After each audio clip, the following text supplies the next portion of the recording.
ज़माना कभी किसी का इंतज़ार नहीं करता। जो अपना वक्त बेअमली में खो देते हैं वो अपनी ज़िल्लत और रुसवाई के साथ अपनी हर बात भी खो देते हैं।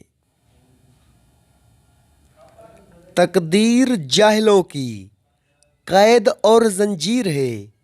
उस तकदीर को नील के पानी की तरह समझो। वफा के आगे पानी, कफन से पहले खून। इंसान एक हकीकी मुआलियत है। एक सऊदी रूह अपनी अरूज में एक वजूद से दूसरे में कदम रखती है। जदोजहद ही में जिंदगी का राज मौजूद है। अपनी तारीख को महफूज करें और लाजवाल बने। गुजरे हुए वक्तों से नई जिंदगी हासिल करें। नमाज बाजमात से मकसद ये है कि शरका जमात में अपने मर्तबा व मकाम या नस्ली हैसियत का कोई एहसास बाकी ना रहे। मैंने खुद को कभी शायर नहीं समझा। मुझे शायराना फन से कोई दिलचस्पी नहीं। अकल एक हद से आगे नहीं बढ़ सकती, इसके मुकाबले में इश्क की कोई हद नहीं है। ये वहाँ तक जाता है जहाँ तक इंसान का तसव्वुर भी नहीं जाता। तूने मुझे उस मुल्क में क्यों पैदा किया जिसका रहने वाला गुलाम बनकर राजी है। इंसान के रूह की असल कैफियत गम है। खुशी एक आर्जी शय है। अगर शायरी का मकसद इंसान बनाना है तो शायरी विरासत नबूवत है। वो तमाम चीज़ें जिनकी मौजूदगी हमें हवास के ज़रिए होती है वो अपनी कैफियत नफ्स हैं, बाहर की कोई चीज़ नहीं। कल्ब की फितरत ही ऐसी है कि वो मोहब्बत से राम हो सकता है, मुखालफत और अदावत से नहीं। दिल एक ऐसी चीज़ है जो हर अमीर के पहलू में नहीं होता। मैंने आसमान की रगों की हरकत और चांद की रगों में दौड़ता हुआ खून देखा है। जिंदगी दूसरों से कर्ज नहीं ली जा सकती, उसे खुद अपनी रूह के अंदर रोशन करने की ज़रूरत है। इल्म की जुस्तजू जिस रंग में भी की जाए इबादत ही की एक शक्ल है। याद रखो नबी करीम सल्लल्लाहु अलैहि वसल्लम का आशिक भी दुनिया में जलील नहीं हो सकता। सच तो यह है कि मजहबी और साइंसी अमल अगरचा मुख्तलिफ तरीक़ों पर मुश्तमिल होते हैं लेकिन अपनी आखिरी मकसद में यकसां हैं। दोनों का मकसद इंतहाई हकीकत तक पहुंचना है। अगर मेरे पैगाम में कोई गैर कुरानी बात हुई हो तो उनकी नामूस फ़िक्र का पर्दा चाक कर दिया जाए ताकि मिल्लत इस्लामिया मेरी शेर अंगेज़ी से महफूज रहे।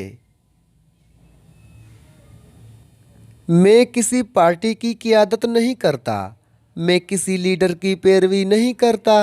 मैंने अपनी ज़िंदगी का बेहतरीन हिस्सा इस्लाम, उसके कानून और सियासत, उसकी सकाफ़त, उसकी तारीख़ और उसके अदब का बगौर मुताला करने में दिया है।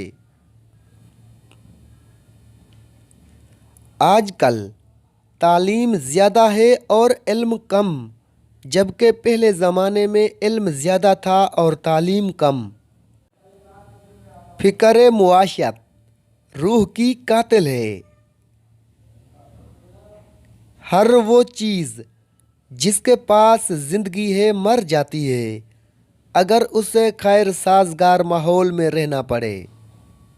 जब तो नफ्स अफराद में हो तो ख़ानदान की तामीर होती है, फौजों में हो तो सल्तनतें कायम होती हैं।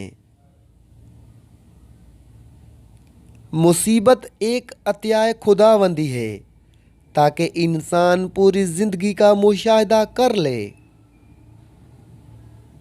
हर मुसलमान को ख्वा वो किसी तबके से ताल्लुक़ रखता हो बेकार नहीं रहना चाहिए। मोहब्बत करने वाला बंदा खुदा की राह पर चलता है। मोमिन और काफर दोनों से मोहब्बत का इजहार करता है। बेहतरीन नताइज की ख्वाहिश, मामूली नताइज की तवक्का और बदतरीन नताइज के लिए हमेशा तैयार रहना चाहिए। मुसीबत की तरह गुमराही भी तन्हा नहीं आती। फ़िक्र व वजदान एक दूसरे की ज़िद नहीं, उन दोनों की सरचश्मा एक है। पौधे और मादनियात तकदीर के पाबंद हैं, वफ़ादार सिर्फ हुक्म इलाही का पाबंद है। मैं तुम्हें मोमिन की निशानी बताता हूँ, जब मौत आती है तो होंठों पर मुस्कुराहट होती है। मुसीबत की तरह गुमराही भी तन्हा नहीं आती। कतरा समंदर में मिलकर फना हो जाता है और मैं कतरा रहबरे समंदर बनना चाहता हूँ। आशिक पर मौत हराम होती है। आपके माजी से हाल निकलता है और हाल से आपका मुस्तकबिल जन्म लेता है। इल्म चार चीज़ों से हासिल होता है: तारीख मुताला, कायनात सफाई, दिल और वही से। मैं सच कहता हूँ, आपका दुश्मन भी आपका दोस्त है। उसकी मौजूदगी आपकी ज़िंदगी को भरपूर और अमीर बना देती है। जब तक कौमों को खुद अपनी असलाह का ख्याल नहीं आता, कुदरत भी उन्हें दुरुस्त नहीं करती।